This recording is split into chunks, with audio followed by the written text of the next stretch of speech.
Hello everyone, welcome to NEET Login. This is Sarila, Zoology faculty. I have been in this field from the past 20 years. NEET 2020 has done by the students after a long awaiting. It's like a roller coaster to them. According to the majority of the students' opinion, the zoology part in biology is moderate. There are multiple conceptual questions are there which needed incisive thinking and precision. The alertness of mind is needed, a critical approach, and it's quite thought-provoking. Let's start the NEET 2020's question paper discussion. Out of 41 questions from the zoology part, let's move on to the first question, very first one. Identify the wrong statement with reference to the transportation of gases. The options went like this. Higher H plus concentration in alveoli favors the formation of oxyhemoglobin. The factors affecting the formation of oxyhemoglobin are the pH, that is H plus ions, the carbon dioxide, the graph representing the PO2 on x-axis and the percentage of saturation of hemoglobin in y-axis. The curve is sigmoid. The curve towards the left side favors the formation of oxyhemoglobin. When it shifts towards the right side, it dissociates. Low H plus ions or high pH favors the formation of oxyhemoglobin. But in the statement is given wrong. High H plus ions, no. High H plus ions favors the dissociation of oxyhemoglobin. The second statement, low PCO2 in alveoli favors the formation of oxyhemoglobin. Yes. Binding of oxygen with hemoglobin is mainly related to the partial pressure of oxygen. Yes, here. Oxygen, carbon dioxide and carbon monoxide. All these three gases can bind with hemoglobin. Hemoglobin is having the binding capacity with all these three gases. The binding nature depends upon its partial pressure. Obviously, the carbon dioxide partial pressure is going to affect on the binding of oxygen with hemoglobin. The fourth statement, partial pressure of carbon dioxide can interfere with oxygen binding with hemoglobin. Yes, is a Bohr effect. The effect of carbon dioxide and H plus ions on the carrying capacity, affinity of hemoglobin with oxygen is called as a Bohr effect. So, out of all these four statements, the very first statement is the right answer. The correct answer is the first statement is the correct answer because they asked about the wrong statement. The first statement is the wrong one. Let's move on to the second question. In relation to gross primary productivity and net primary productivity of an ecosystem, which one of the following statements is correct? What is primary productivity? The rate of biomass production per unit area, per unit time is called as a productivity. If that biomass is synthesized by the plants is called as a primary productivity, and the units are the gram squared per year or kilocalorie per meter squared per year. The options went like this. Gross primary productivity and net primary productivity are one and same. No. There is no relationship between gross primary productivity and net primary productivity. No. Gross primary productivity is always less than net primary productivity. No. Gross primary productivity is always more than net primary productivity. Yes. NPP, the net primary productivity, is GPP minus R. After utilizing some amount of energy for respiration, generally 20 to 25% of GPP it utilizes for respiration.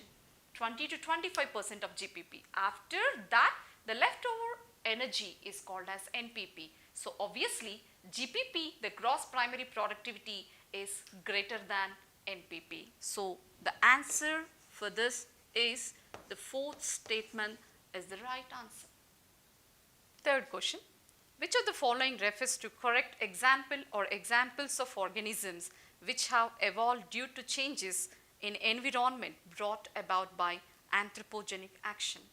Anthropogenic action is a man-made action which leads to artificial selection. The options given like this. Darwin's finches of Galapagos Islands. Darwin finches of Galapagos Islands are the best example for natural selection. Natural selection theory focuses on the Darwin finches, which are the good example for adaptive radiation. So, nope. Herbicide resistant weeds. Yes, as we keeps on applying so many fertilizers, the herbicides in order to control the weeds develop the resistance is due to man-made action. Drug resistant eukaryotes, as we keeps on using so many drugs, the eukaryotes develops the resistance against it. Is also a man-made selection, is one of the worried part in the medical field nowadays of using so many antibiotics and so many drugs in order to control as they developing the resistance against it. Man created breeds of domesticated animals like dogs. Yes, dogs are the first carnivorous animals domesticated by the man. From the past several hundred years it happened of domesticating as man started crossing in between the different dog varieties to develop different breeds. Except the Darwin finches of Galapagos Islands of best example for natural selection, all the three is due to man-made selection, anthropogenic action that leaded to artificial selection. So the answer is except the first one, the remaining all the three are the correct ones. So the answer is the first. Fourth question, identify the correct statement with reference to human digestive system. Human physiology part is very important. Out of 7 chapters, each and every chapter will expect 2 questions from each chapter. On an average, there is 13 to 14 questions appears in every NEET examination. So very important to focus on, and zoology part is human physiology. In that, the very first question is related with the digestion and absorption part. Ileum is highly coiled part. Yes, ileum is a part of a small intestine actually, is a highly coiled part. Based on the mode of nutrition, the length of alimentary canal will be, as man is a carnivorous, the length of small intestine is somewhat lengthier. In that, the 3 parts of small intestine, the duodenum, jejunum and ileum, ileum is the most coiled part which lengthens the intestine. The second statement, vermiform appendix arises from duodenum. Nope. The vermiform appendix arises from the cecum. The finger-like structure, it arises from the large intestine part, cecum. The third one, ileum opens into small intestine. Ileum itself, the part of small intestine, it opens into the large intestine, that is cecum. Serosa is the innermost layer of the alimentary canal. If you see the histological part of the wall of alimentary canal, serosa is the outermost layer of intestine. The very next to serosa, the muzzle layer, next is the submucosa, the innermost is the mucosa. Serosa is outermost, mucosa is the innermost. So the correct statement for this is the first option is the right statement for it. Fifth question, bilaterally symmetrical and acylomate animals are exemplified by. This is the question from Animal Kingdom. Bilaterally symmetrical animals, if you cut the animal, the plane, if it passes bilaterally as the parts are arranged, if you cut, you will get the 2 equal halves. And all the triploblastic animals are bilaterally symmetrical and acylomates. Acylomate means absence of coelom. A stands for absence. If you opt for it, Aschelminthes. Aschelminthes members are the members. No doubt they are triploblastic, bilaterally symmetrical, but they are pseudocoelomates. Annelida, they are schizocoelomates. Schizocoelomate, that too they are true coelomate animals. So it won't suit for it. Ctenophora. Ctenophora is no way related with these terminology because it's a diploblastic organism. In diploblastic organisms, radial symmetry is exhibited by them and coelom is seen only in triploblastic animals. Coming to the fourth one, Platyhelminthes, the flatworms, yes, they exhibit bilateral symmetry and they are acylomates. no coelom is seen in them. So the answer for it is the fourth option is the right statement. Sixth question. Goblet cells of alimentary canal are modified from. Goblet cells are the unicellular glands. They are the modified forms of columnar epithelium. If you see the options, chondrocytes. Chondrocytes are the cells of cartilage. Compound epithelial cells. Generally, the glands of goblet cells are not made up of with the compound epithelial cells. Squamous epithelial cells, no. Columnar epithelial cells, yes, the goblet cells are the modifications of columnar epithelial cells. So the answer for it is the fourth option. Let's move on to the seventh question. Which of the following is not an attribute of a population? The population attributes are natality, mortality, population density and the sex ratio. But in the given options, species interaction is also included along with the mortality, sex ratio and natality. So obviously, species interaction is not an attribute of a population. So the wrong one in this is the second option. So answer for it is the second option. Eighth question is from evolution chapter. Embryological support for evolution was disapproved by. By seeing the options, it's very easy to find out this. Charles Darwin, Oparin, Carl Ernst von Baer, Alfred Wallace. If Ernest Haeckel is also in the option, it will be a little bit difficult for you to opt, but luckily there is no Ernest Haeckel option in that. Ernest Haeckel is a scientist who gave the recapitulation theory in order to support the embryological evidence of evolution.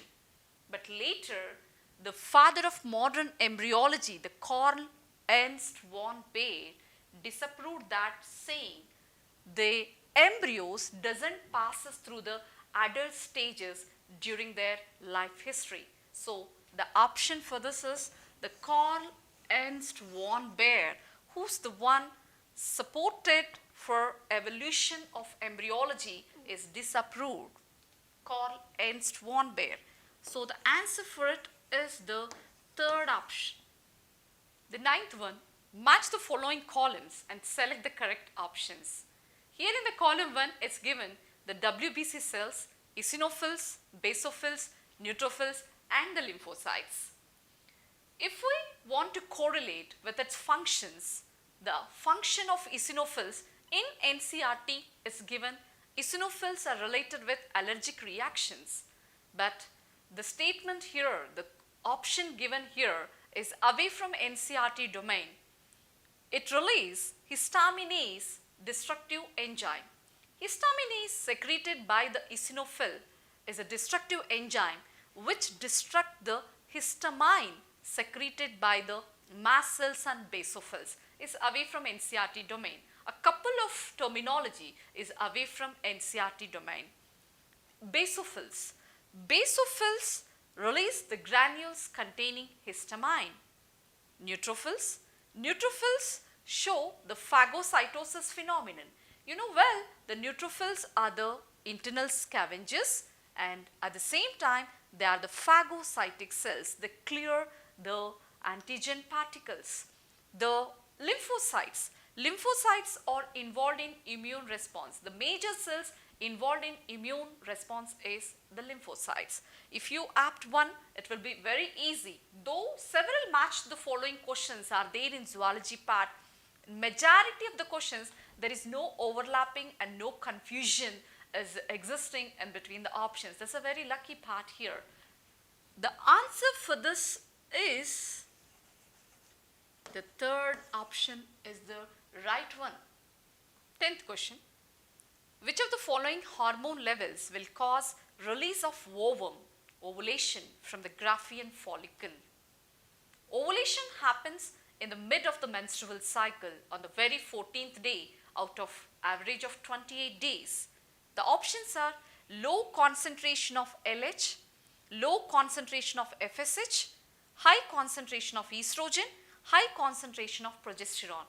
Generally, the students will focus during ovulation, the LH surge. They'll focus only on LH surge and least bother and not focus on the estrogen and the progesterone, the pituitary and the ovarian hormones. Among it, estrogen and progesterone are the ovarian hormones. Generally, along with the LH surge during ovulation, even the estrogen levels also high during the ovulatory phase of menstruation cycle. So the answer for it is the third option, which is the high levels of estrogen. 11th one, which of the following would help in prevention of diuresis? Diuresis is excessive outflow of urine. If the volume of urine is more, we'll call it as diuresis. Which favors it? Let's see. Atrial natriuretic factor causes vasoconstriction. Next, decrease in secretion of renin by JG cells. More water reabsorption due to undersecretion of ADH. All these three statements, they won't allow the diuresis prevention.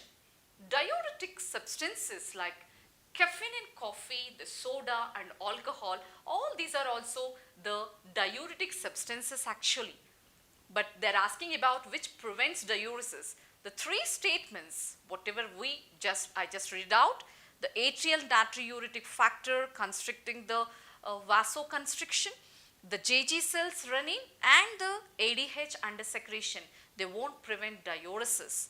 And the statement, the fourth one, the reabsorption of sodium and water from renal tubules due to aldosterone, it prevents diuresis.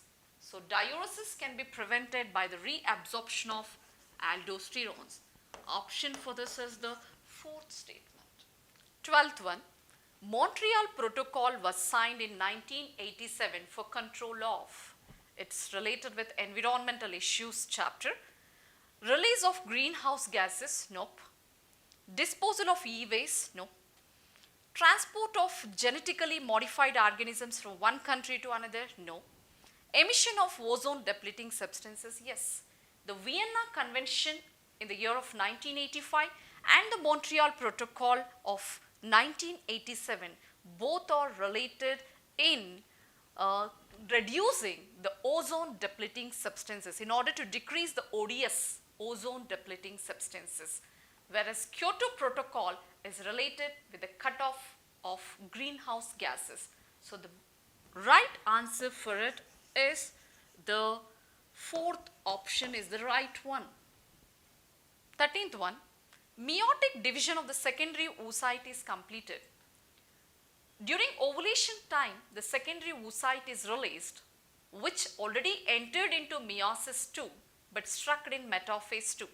The completion of meiosis 2 can happen only after the fusion with the sperm. The substances present in the sperm initiate to complete this meiosis 2. So, what are the statements? Let's go with this. After zygote formation? No. At the time of fusion of the sperm with an ovum? Yes. Prior to ovulation? No. At the time of copulation? No. So, the answer suitable for it is the second option, where the fusion of ovum with the sperm will facilitate the completion of meiosis 2. 14th one, by which method was a new breed Hisardale of sheep formed by using Buccaneer ewes and Merino rams? It's actually somewhat comfortable question. If many times the students will confuse which is a ram and which is a ewe. Mr. Bean, Merino ram, Buccaneer ewes. But this time they asked about here in this question which type of cross it is, which type of breeding it is. Obviously, it is a cross breeding. Cross breeding results is the cross in between different breeds. Merino ram and Buccaneer ewe resulted in a Hisardale sheep of Punjab, and so the answer for it is the first option, the cross breeding. It's not an inbreeding and it's not an outcrossing and it's not a mutational breeding. Answer is the first one. 15th one, the head of cockroach is removed. It may live for few days because This is the question repeated as in the previous NEET examinations also it had been asked.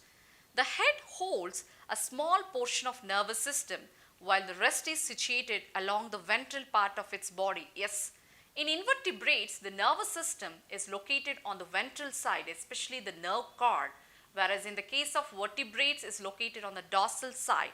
As a small part in the head is located, so if head is cut off also, it can survive for a long time. This is the reason, it's a repeated question.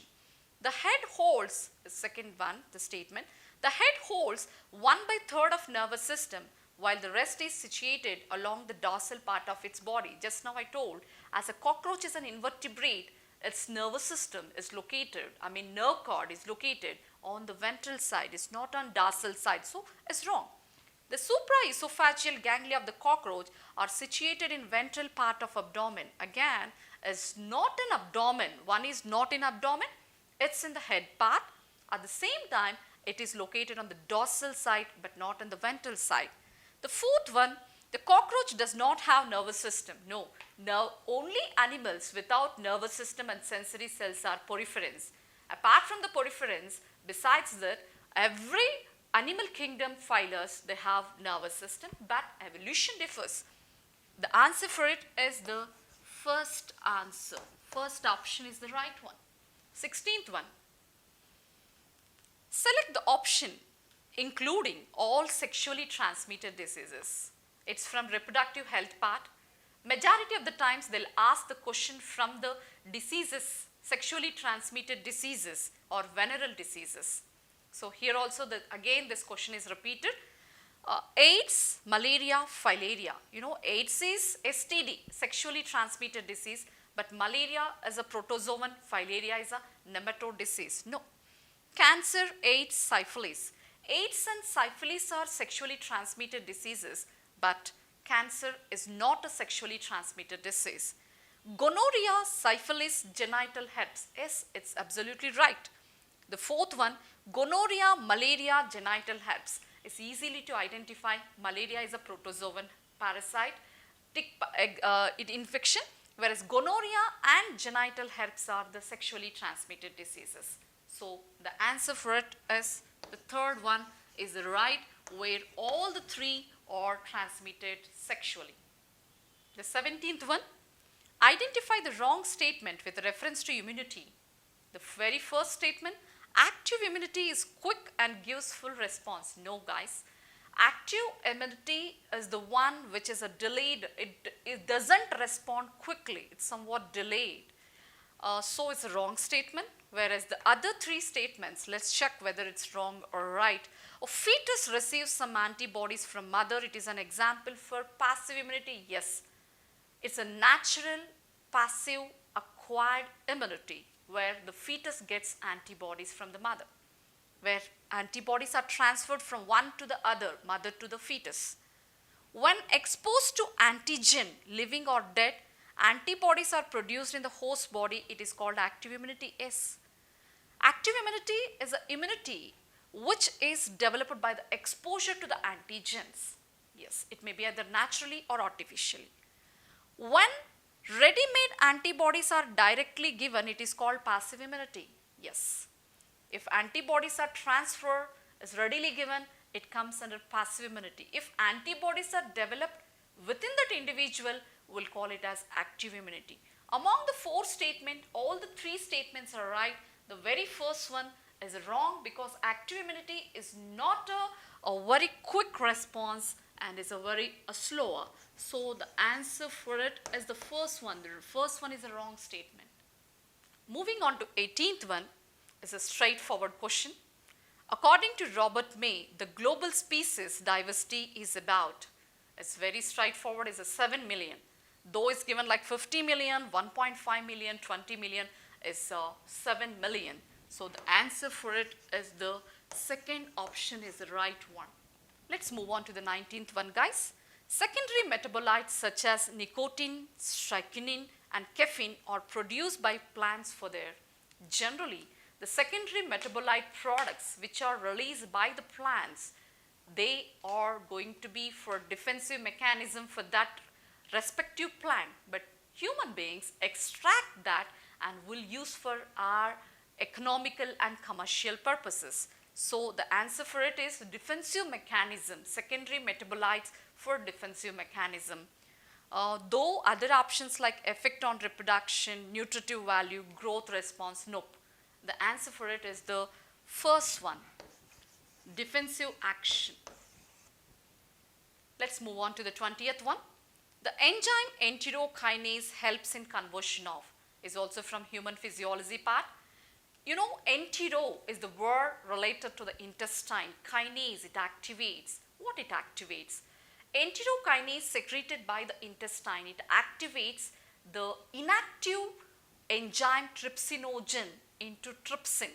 The suffix gen indicates inactive forms, trypsinogen, pepsinogen. All these are very inactive forms actually. But the options given here it is casinogen into casein, no. Pepsinogen into pepsin, no. Pepsinogen into pepsin is done by HCl in the stomach. Proteins into polypeptides, nope. Trypsinogen into trypsin, yes. Enterokinase activates trypsinogen into trypsin. So the answer for it is the fourth option. Let's move on to the 21st question. Match the following columns and select the correct option. There are several questions in zoology. There are match the following questions. Let's move on to this. The column 1, 6 to 15 pairs of gill slits, heterocercal caudal fin, air bladder, poisonous sting.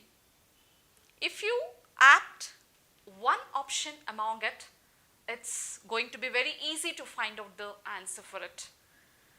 You know, poison sting is seen in trigon, the stingray, and 6 to 15 pairs of gill slits are seen in cyclostomes. Heterocercal caudal fin is seen in Chondrichthyes. Generally, heterocercal caudal fin as a terminology is away from NCERT domain, means the unequal lobed caudal fin both externally and internally. Air bladder, obviously it's seen in Osteichthyes members, that is bony fishes. So if you apt one among it, it is you are going to get a correct answer without any confusion. That's better happened in many of the multiple choice questions in NEET 2020. So the answer for it is the third option. Answer is third option. Let's move on to the very next 22nd question. Another match the following. In column 1, floating ribs, acromion, scapula, glenoid cavity. These are all the bones. And how far it matches, let's see this. The floating ribs, you know, it doesn't articulate with the sternum. Out of 12 pairs of ribs we have, the last 2 pairs are the floating ribs. They won't articulate with the sternum. They're free on ventral side. So do not connect with the sternum. It apts to it. Acromion. Acromion is the process, you know, it's seen in the clavicle, that is collarbone. Scapula. Scapula is the one where it is located in between the 2nd and the 7th rib. Scapula is also a part of pectoral girdle, which is called as shoulder blade. Glenoid cavity. Glenoid cavity is a head of humerus. So the answer for this is second option. Okay, 23rd question. Select the correct statement. The very first statement, insulin act on pancreatic cells and adipocytes. It's wrong. Insulin acts on adipocytes and hepatocytes, but not on pancreatic cells. It is the secretion of pancreatic cells itself. The very second statement, insulin is associated with hyperglycemia. You know, insulin is hypoglycemic hormone. It's not lead to hyperglycemia. It leads to hypoglycemia it is. Third statement, glucocorticoids stimulate gluconeogenesis. You know, glucocorticoids are the hormones of adrenal cortex. They stimulate the synthesis of glucose from non-carbohydrate sources, that is gluconeogenesis. Coming to the fourth option here, glucagon is associated with hypoglycemia. No, glucagon and insulin or antagonistic, both are antagonistic. Insulin is hypoglycemic hormone, whereas glucagon is hyperglycemic. So the answer for it is the third option. 24th question. Presence of which of the following conditions in urine are indicative of diabetes mellitus? Diabetes mellitus patients, the sugar patients, in them will diagnose by the presence of what in the urine? Let's move on to the options. Ketonuria and glycosuria. Yes, their urine contains ketone bodies and glucose. The presence of glucose in the urine is an indicative diagnostic feature for diabetic mellitus patients. The second, third, fourth options like renal calculi and hyperglycemia, no. Uremia and ketonuria, no. Uremia and renal calculi, no. So the correct answer for this is the first option for it. 25th question. Which of the following regions of the globe exhibits highest species diversity? All of you know pretty well about this. This is a straightforward question. The Amazon forests, the tropical rainforests, are rich in species diversity. It's a straightforward question from NCERT. The options went like this: Himalayas, Amazon forest, Western Ghats of India, Madagascar. Western Ghats of India are also rich in species diversity, but it is in India. But when compared to the world, in the globe, Amazon forests, the tropical rainforests are rich in species diversity. So the option for this is, the second option is the right answer. 26th question, another match following. As I said that many of them ask the following questions in zoology part. Column 1, placenta, zona pellucida, bulbourethral glands and Leydig cells. It's from human reproductive part question. Placenta, the wonderful organ in the human body, contribution of both the mother and the fetus. As the statement, the column related to it is the human chorionic gonadotropin. HCG is secreted by the placenta. It is one of the indication for pregnancy. In pregnancy test, based on the presence of HCG in urine, we can identify the pregnancy. Zona pellucida. Zona pellucida is a layer of ovum. Bulbourethral glands is nothing but they are helpful for the lubrication of the penis. And Leydig cells, they are the interstitial cells of the testes. They secrete androgens. The major androgen is testosterone. So it's quite easy in order to identify the answer. So the answer for it is the second option is the right answer for it. 27th question. Match the trophic levels with their correct species examples in grassland ecosystem. It went like this: 4th trophic level, 2nd trophic level, 1st trophic level and 3rd trophic level. And in another side, the column, they had given the examples of animals: crow, vulture, rabbit and grass. Obviously, the grass in the grassland ecosystem, the producers will occupy the 1st trophic level. The rabbit, as a herbivorous animal, it occupies the 2nd trophic level, and the crow, which occupy the 3rd trophic level, and whereas the vulture is the 4th trophic level, which is a top order carnivore. Based on these, the answer for this is the 3rd option is the right answer for it. 28th question.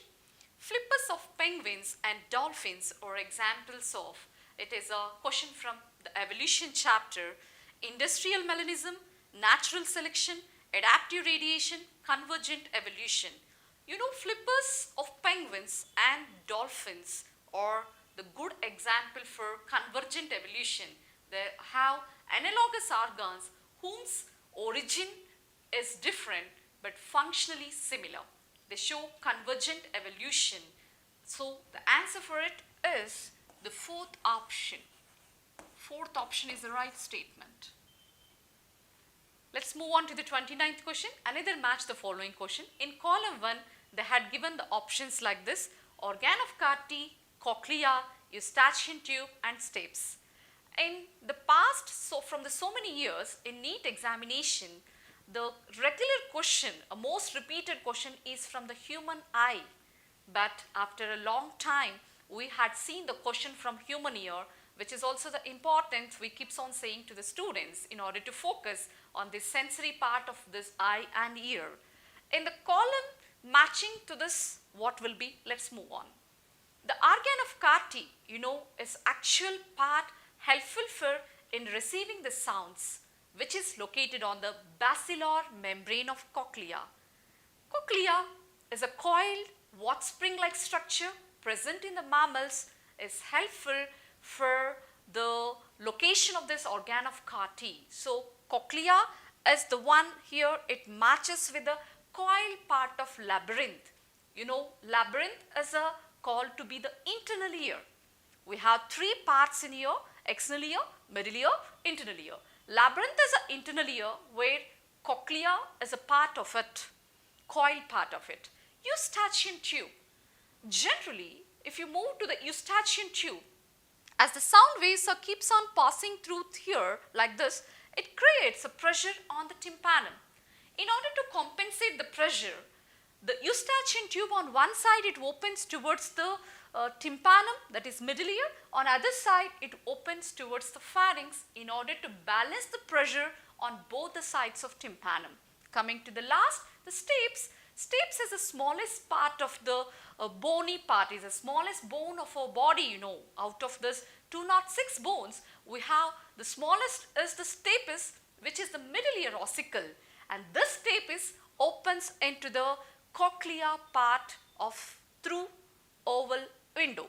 So, the correct option for it is the first option, is the right option.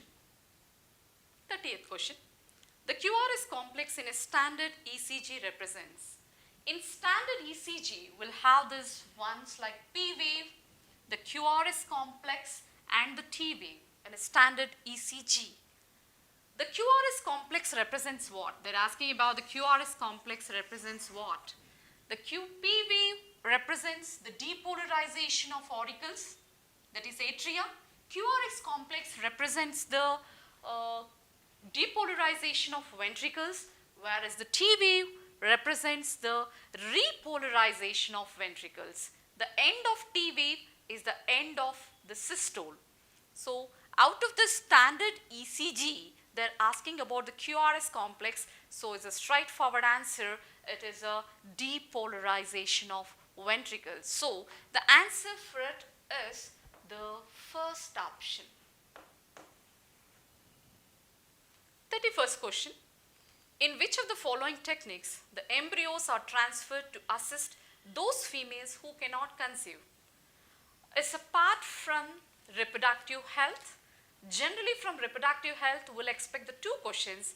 One is among the diseases, or the very first part, and the other part is from the art, that is assisted reproductive technology. In this, they're asking the question here, the woman who cannot conceive, which technique and in what way they will be helpful. It will be helpful. ICSI and GIFT, the very first option. ICSI, intracytoplasmic sperm injection, and GIFT, zygote intrafallopian transfer. This won't work out the one who cannot conceive. Generally, the woman who cannot conceive, there will be problem with the discharge of the gametes or with the fertilization here. So, here it won't apt much. Is also a straightforward related question from the reproductive health part. The second option, GIFT and ICSI. GIFT means the gamete intrafallopian transfer. The very third option, GIFT and IUT. Again, the GIFT, IUT, intrauterine transfer. Generally, the embryos are transferred into the uterus in the stage of like above the 8 blastomere stage. And the fourth option, GIFT and GIFT. So, the most suitable option for the females who cannot conceive is the third option, is the very most related one, that is GIFT and IUT. So the answer for it is the third option is the right one. Let's move on to the 32nd question. Match the following again here. In the column 1, they had given gregarious polyphagous pest. I would like to add one statement here. You know well, the gregarious pest is Locusta, the gregarious pest here. Generally, I hope you can maybe come across in case of print media or electronic media, the India and the other neighboring countries worried much about this Locusta, the gregarious pest which damaging the crop fields. So in one day it can it can ingest around which can be consumed by around 30,000 people. So it's quite interesting. We had discussed with the students of us to focus on it because the current issues also sometimes will be focused in our NEET examination. So let's move on to the next one. Adult with radial symmetry and larva with bilateral symmetry. And the third, book lungs, and fourth is bioluminescence. It's from Animal Kingdom chapter. As I said, the options given here it is Asterias in other column, Asterias, Scorpion, Tinoplana, Locusta. Asterias, the Echinodermata member, they show bilateral symmetry during their larval stages, whereas Penta mirrors radial symmetry in their adult stages, whereas Scorpion is familiar with its book lungs. The bioluminescence is the Tinoplana.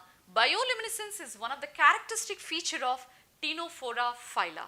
So, gregarious pest is the Locusta, bioluminescence is a Ctenoplana, radial and the bilateral symmetry is Asterias, and book lungs is the Scorpion. So, the answer for it is the fourth option is the right one for it. Let's move on to the 33 question. Which of the following statements are true for the phylum Chordata? Again, the question from Animal Kingdom. The statements went like this. In Urochordata, notochord extends from head to tail and it is present throughout their life. Before going to move on to the other options, let me go with this discussion. Phylum Chordata is divided into the three subphylums, Urochordata, Cephalochordata and Vertebrata, based on the presence of notochord. In Urochordates, the notochord is present in the tail region, Cephalochordata, cephalix mene, head, Vertebrata, where the notochord is replaced by the vertebral column.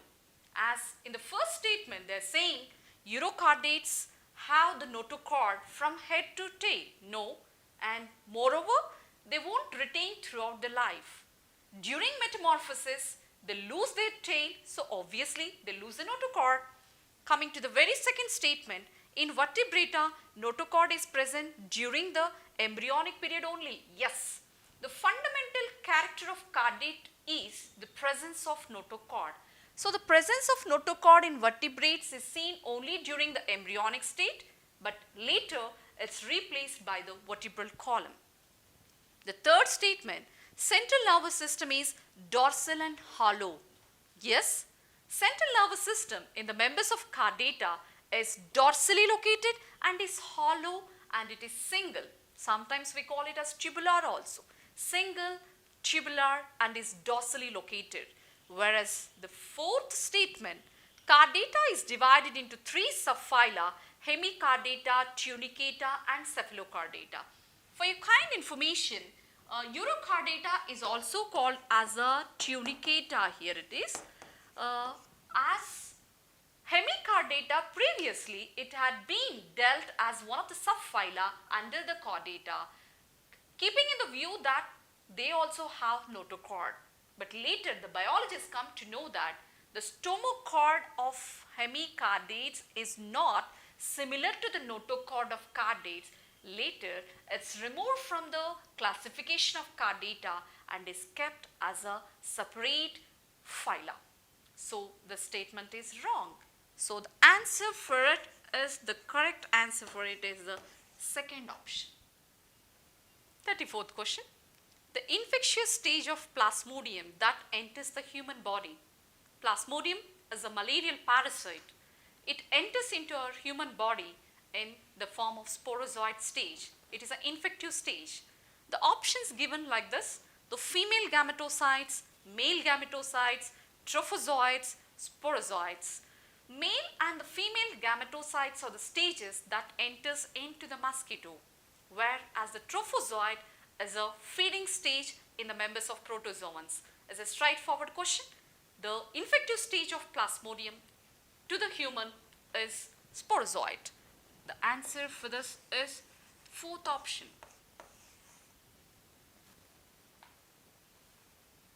35th question.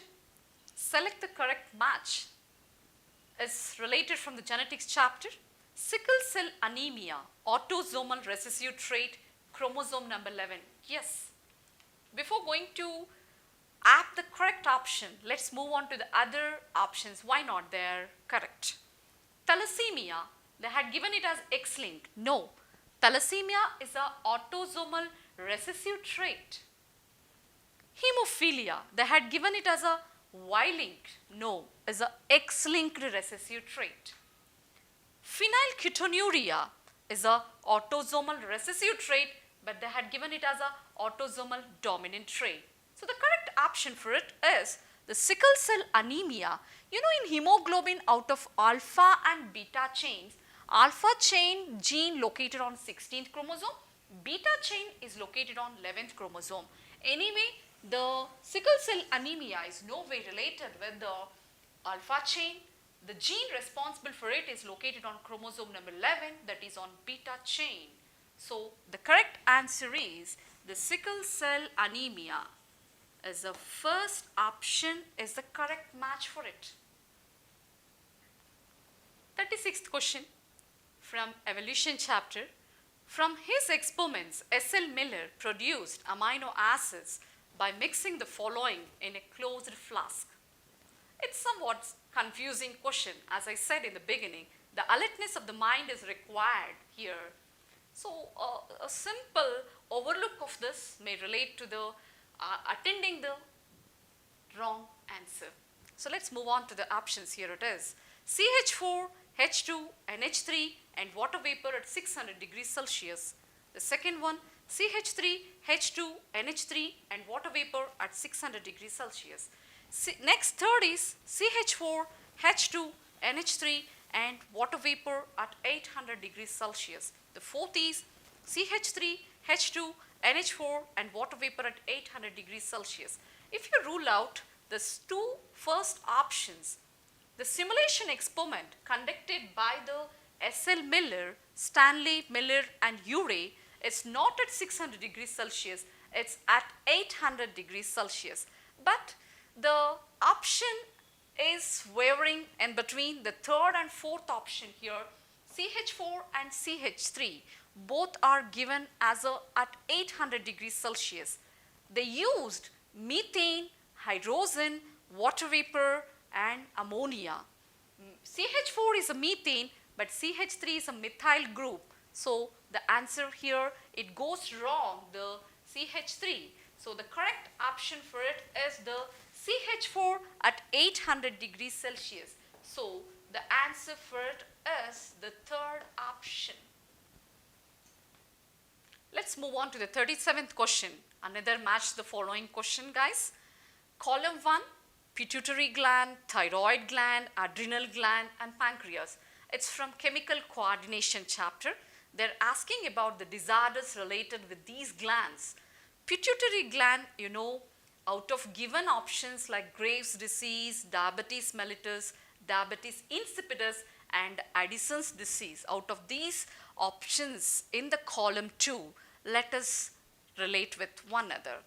Pituitary gland is going to lead to the diabetes insipidus, you know, vasopressin, ADH, the antidiuretic hormone secreted by hypothalamus, released through pituitary, is responsible for diabetes insipidus, which leads to diuresis. I mean, the deficiency, the hyposecretion of ADH will lead to it. The thyroid gland is related to the Graves' disease. You know, Graves' disease is due to hypersecretion of the thyroid hormone. Adrenal gland. Adrenal gland is related with Addison's disease. You know, Thomas Addison is the father of endocrinology. That adrenal gland will leads to Addison's disease. Pancreas. Pancreas is related with diabetes mellitus. Melli mane honey. The sugar patients where they starts discharging the glucose in their urine. Even one more question is also there in this exam, that is the diabetic mellitus patients urine is with what bodies? Ketone bodies and glycosuria, glucose. So it's very quite comfortable question here. So the answer for it is the first option is the right one for it. Okay. 38th question. Cuboidal epithelium with brush border of microvilli is found in. It's the question from again from human physiology part, excretory system. Proximal convoluted nephron part is lined with the cuboidal epithelium with brush borders. It increases the area of absorption. Most of the water gets reabsorbed in this part because of this simple cuboidal epithelium with brush borders. If we talk about eustachian tube, no, it's not lined with it. Lining of intestine, no. Ducts of salivary glands, no. It's very quite easiest in order to pick it. So the answer for it is the first option. Let's move on to the 39th question. Snow blindness in Antarctic region is due to. The options went like this. High reflection of light from snow, damage to retina caused by infrared rays, freezing of fluids in the eye by low temperature. The fourth is inflammation of cornea due to high dose of UVB radiation. Antarctica region during the spring season, there is quite common of the ozone hole formation, and that leads to the snow blindness because of the reaching of ultraviolet rays, and it damages the cornea and it inflammates, leading to the snow blindness. It's also a very easiest one in order to pick it. So the answer for it is the fourth option is the right option. 40th question. Match the following diseases with a causative organism and select the correct option. Human Health and Diseases chapter. In the column 1 given like this. Typhoid, pneumonia, filariasis, malaria. Typhoid is caused by the Salmonella typhi. Pneumonia by Haemophilus influenza or Streptococcus pneumoniae. Filariasis is by the Eucraria bancrofti, the nematode parasite. Malaria, the protozoan parasite Plasmodium. The answer for it is the fourth option. Fourth is the right option for it. Let's move on to the last question of zoology part, the 41 question. Select the correct events during inspiration. Contraction of diaphragm, contraction of external intercostal muscles, pulmonary volume decreases, intrapulmonary pressure increases. In human beings, the inspiration process is an active process where muscles need to contract. The muscles which contract during inspiration are external intercostal muscles of the ribs and the diaphragm muscles, the radial muscles. Due to their contraction, the pulmonary volume increases so that the air rushes from outside to inside. As volume increases, obviously the pressure decreases inside.